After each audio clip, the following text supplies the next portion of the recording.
नमस्कार, मैं भुवन चंद्र जोशी आपका होली माइंड चैनल में हार्दिक स्वागत करता हूं। आज मैं आपके लिए एक नई पर्सनालिटी ट्रेट के बारे में जानकारी लेकर आया हूं। इस पर्सनालिटी ट्रेट का नाम है न्यूरोटिसिज्म। न्यूरोटिसिज्म का संबंध है अत्यधिक चिंता से, एंजाइटी से, इमोशनल इनस्टेबिलिटी से, नेगेटिव थॉट पैटर्न से। यह शब्द प्रचलन में आया 1950s में, न्यूरोटिसिज्म।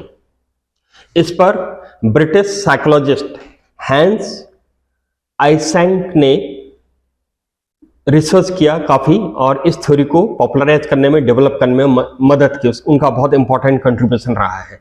तब से इस न्यूरोटिसिज्म पर काफी रिसर्च हुई है, साइकोलॉजिकल रिसर्च अलग अलग ग्रुप्स में, और इसके कुछ चीजें सामने आई है। ये एक इंपॉर्टेंट पर्सनालिटी डायमेंशन है जो ये बताता है कि लोग चिंतित क्यों होते हैं, चिंता की वजह क्या है, उनके कारण, उसके निवारण, इन सारे चीजों के बारे में ये बातें बताता है। न्यूरोटिसिज्म के बारे में जानते हैं कि न्यूरोटिसिज्म लेवल हाई भी हो सकता है। कुछ लोगों का बहुत हाई न्यूरोटिसिज्म लेवल हो सकता है, मीन उनकी टेंशन, उनकी एंजाइटी, उनकी चिंता, उनकी इमोशनल इनस्टेबिलिटी, नेगेटिव थॉट बहुत ज्यादा हो सकते हैं।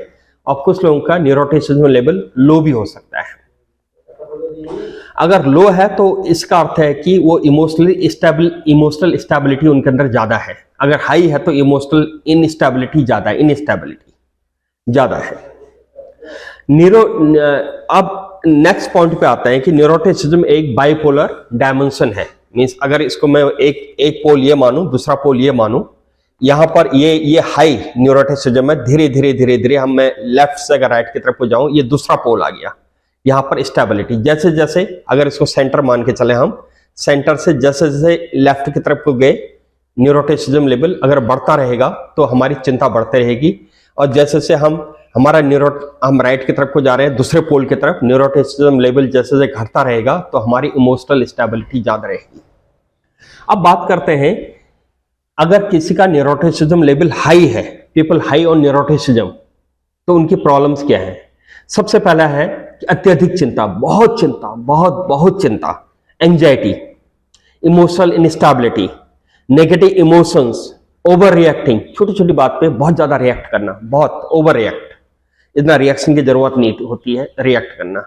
और जो जिनका न्यूरोटिसिज्म लेवल हाई होता है, ये परफेक्शनिज्म की तरफ भी जाता है। हर चीज को बहुत बेहतरीन करना चाहते हैं, वो एक्सेप्शनली बेहतरीन करना चाहते हैं, उतना बेहतरीन नहीं हो पाता तो उनकी फिर टेंशन बढ़ जाती है। ये परफेक्शनिज्म की तरफ को, कि हर चीज जब तक बेहतरीन नहीं होगी तब तक हम छोड़ेंगे नहीं, तो वो उसको बेहतरीन करने के कारण उनकी और एंजाइटी लेवल बढ़ जाती है।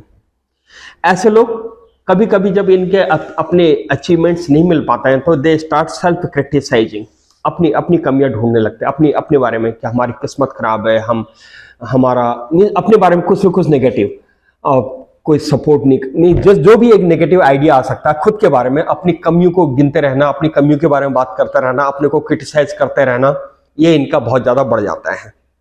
नेक्स्ट अगर हम बात करें कि ऐसे लोगों को रीअश्योरेंस की बहुत जरूरत पड़ती है। जैसा अगर वो बोल रहे हैं, माना एंजाइटी लेवल ज्यादा है, बोल रहे हैं, तो उनको बार बार ये बताने की जरूरत, बार बार पूछते हैं कि मैं अच्छा बोल रहा हूँ ना, या मैं, अगर उनकी एंजाइटी है लुक्स को लेके, मैं सही दिख रहा हूँ ना, मेरी ड्रेस सही लग रही है ना, मैं, तो वो एक उनको रीअश्योरेंस चाहिए, बार बार कोई ऐसा बताने वाला चाहिए कि नहीं तो बहुत बढ़िया लग रहा है, बहुत अच्छा है। तो ये एक उनको इमोशनल एक तरीके से रीअश्योरेंस चाहिए होता है। ये लोग जब एंजाइटी लेवल ज्यादा बढ़ जाती है, चिंता बढ़ जाती है, तो हम जनरली प्रोक्रेस्टिनेट करते हैं, हम फेलियर का डर लगता है, या हम कभी कभी हमें लगता है कि नहीं अभी हम इतने अच्छे नहीं, इतने बेहतर नहीं, अपनी क्षमताओं पे हमें शक होने लग जाता है। ये एक प्रोक्रेस्टिनेशन का एक कारण बन जाता है। और जिनकी चिंता का लेवल बहुत ज्यादा है, जिनका हाई ऑन न्यूरोटिसिज्म, तो उनको हेल्थ को लेकर बहुत चिंता बनी रहती है। कहीं ये प्रॉब्लम होगी, ये प्रॉब्लम होगी, कहीं चेस्ट में तो प्रॉब्लम नहीं, कहीं इसमें तो प्रॉब्लम नहीं, कहीं उसमें तो प्रॉब्लम नहीं, कहीं हार्ट में तो प्रॉब्लम नहीं, किडनी में तो प्रॉब्लम, वो हेल्थ को लेकर बहुत, इसको हम कहते हैं हाइपोकॉन्ड्रिया, मींस हेल्थ को लेकर बहुत ज्यादा चिंतित। अगर ये इस पोल से, न्यूरोटिसिज्म से धीरे धीरे हम न्यूरोटिसिज्म का लेवल जैसे जैसे जैसे कम होता गया, तो हम ये स्टेबिलिटी की तरफ, दूसरे पोल में आ गए स्टेबिलिटी तरह। अगर स्टेबिलिटी आ गई, न्यूरोटिसिज्म लेवल जितना कम होता जाएगा तो हमारी पर्सनालिटी में उतना स्टेबिलिटी आती जाएगी। जो लोग स्टेबल होते हैं, पीपल हाई ऑन स्टेबिलिटी, उनकी खूबी क्या है, कूल पर्सन होते हैं, उनको छोटी मोटी चीजें डिस्टर्ब नहीं करती हैं। अगर जिंदगी में ऐसी कोई ट्रबल्स आ गई, ऐसी कोई परेशानियां आ गई, भयंकर चैलेंजेस आ गए, ऐसी सिचुएशंस आ गई, तो उनको कूलली हैंडल कर लेते हैं।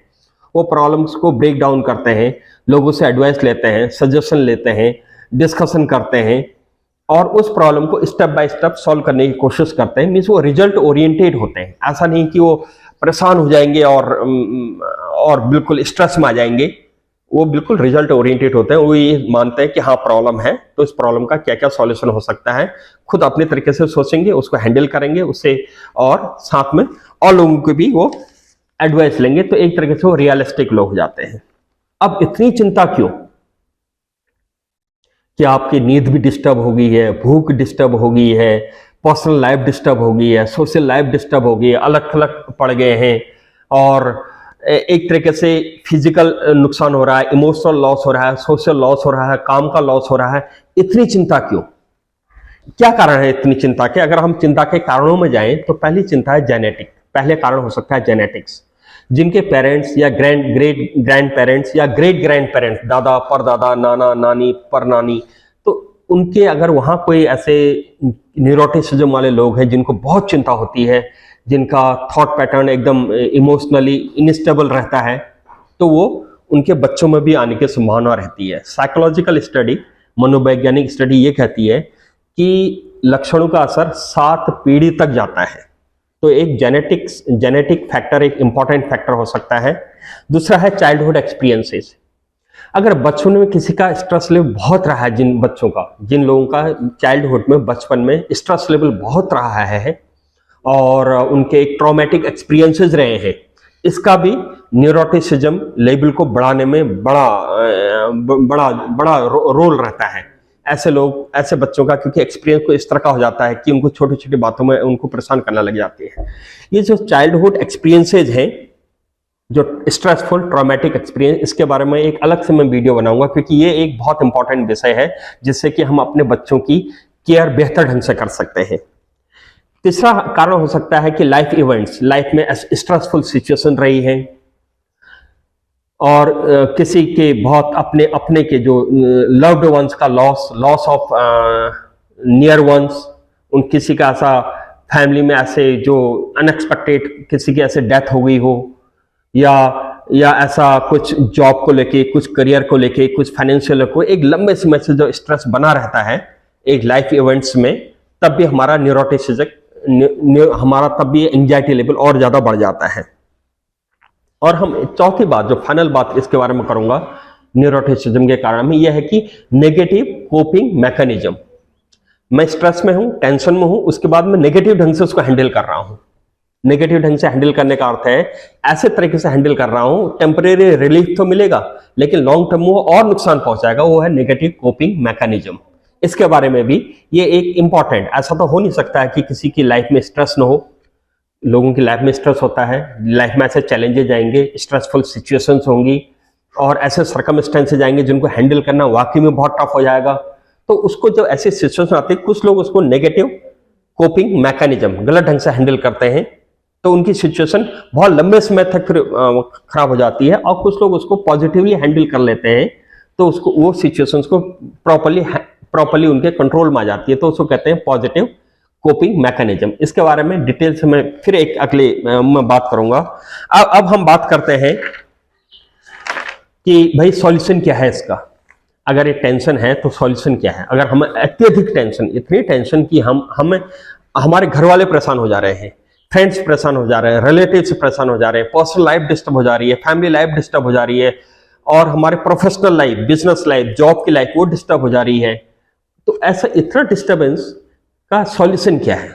तो सॉल्यूशन की बात करें तो सबसे पहले हमें यह है कि breaking down the problem into manageable steps. Problems को छोटे छोटे स्टेप में हम तोड़ें, उसको हम पहला स्टेप, दूसरा स्टेप, तीसरा, उसको पूरी प्रॉब्लम को एक साथ प्रॉब्लम को लेके चलेंगे तो एक पहाड़ बन जाएगा सर पे, वो हैंडल नहीं हो पाएगा, मैनेज नहीं हो पाएगा और उसमें बहुत कॉम्प्लिकेशंस। पूरी प्रॉब्लम को छोटे छोटे टुकड़ों में तोड़कर पहला स्टेप को क्या करने की जरूरत है, फिर क्या स्टेप करने की जरूरत है, फिर क्या स्टेप करने की जरूरत है, तो एक एक सॉल्यूशन यह है इसका। दूसरा सॉल्यूशन है constructive step, constructive action. Problem आ गई है तो कंस्ट्रक्टिव एक्शन क्या होगा, जिससे कि वो प्रॉब्लम का सॉल्यूशन निकले, छोटा सा सॉल्यूशन, उसका प्रॉब्लम का सॉल्यूशन का डायरेक्शन सही हो, उसका डायरेक्शन गलत ना हो, उसका डायरेक्शन नेगेटिव नहीं हो, उससे प्रॉब्लम और बढ़ जाएगी। तो वो एक कंस्ट्रक्टिव एक्शन क्या हो सकता है, खुद सोचना है और इसमें दूसरों की भी हेल्प लेनी है। तो इसलिए टॉकिंग टू ट्रस्टेड फ्रेंड्स, जिन फ्रेंड्स पे आप विश्वास करते हैं, ऐसे रिलेटिव्स पे विश्वास करते हैं, जिससे कि आप सोशल सपोर्ट के रूप में आप उनसे मदद ले सकते हैं, या आप किसी थेरापिस्ट से, काउंसलर से, साइकोलॉजिस्ट से बात कर सकते हैं, जो आपके प्रॉब्लम्स को प्रॉपरली डायग्नोज करके स्टेप बाय स्टेप कुछ मीन्स कोई सॉल्यूशन हो, दे विल प्रोवाइड। प्रोफेशनल आप हेल्प भी ले सकते हैं। और अपनी care, medication, muscle deep breathing, muscle relaxation, ये भी एक बहुत अच्छा स्टेप है। रेगुलर एक्सरसाइज नेक्स्ट है, रेगुलर एक्सरसाइज। रेगुलर अगर हम एक्सरसाइज, तो बड़ा इस पर भी मैं एक अलग से बात करना चाह रहा हूं कि एक्सरसाइज पे इतना जोर क्यों है।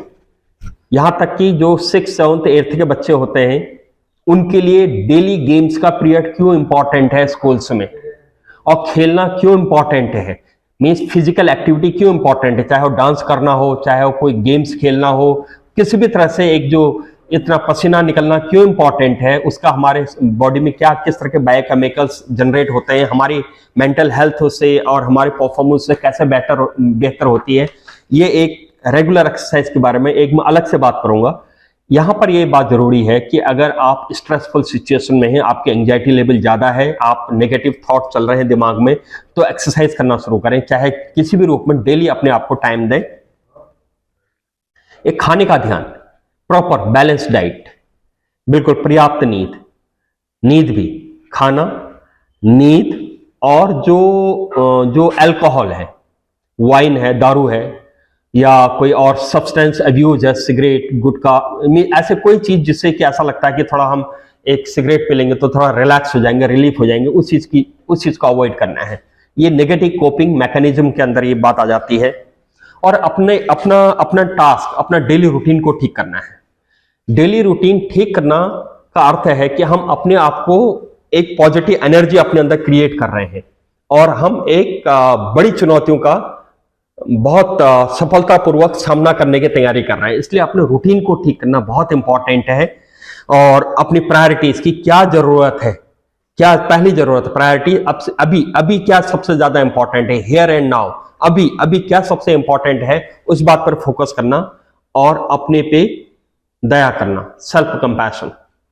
जो लोग बहुत ज्यादा स्ट्रेस में होते हैं, वो अपने साथ क्रूर व्यवहार करने लग जाता है। क्रूर व्यवहार किस सेंस में, अपने को क्रिटिसाइज करते रहते हैं, अपनी नेगेटिव चीजें बोलते रहते हैं, जो भी नेगेटिव वो कल्पना कर सकते हैं, इमेजिनेशन कर सकते हैं, वो शुरू कर देते हैं। इसको बिल्कुल अवॉइड करना है, अपने पे रहम करना है, अपने पे दया करनी है, अपनी अच्छाइयां को गिनना है, अपनी खूबी को गिनना है, कि अपनी अंडरस्टैंडिंग या आपकी अपनी स्ट्रेंथ को समझने में मदद करेगी। और अपने आप को सेल्फ क्रिटिसिज्म बिल्कुल नहीं करना है। नेक्स्ट वीडियो में मैं फिर एक कुछ नई इंफॉर्मेशन लेकर आपके पास आऊंगा। Till then, enjoy and celebrate. Thank you very much.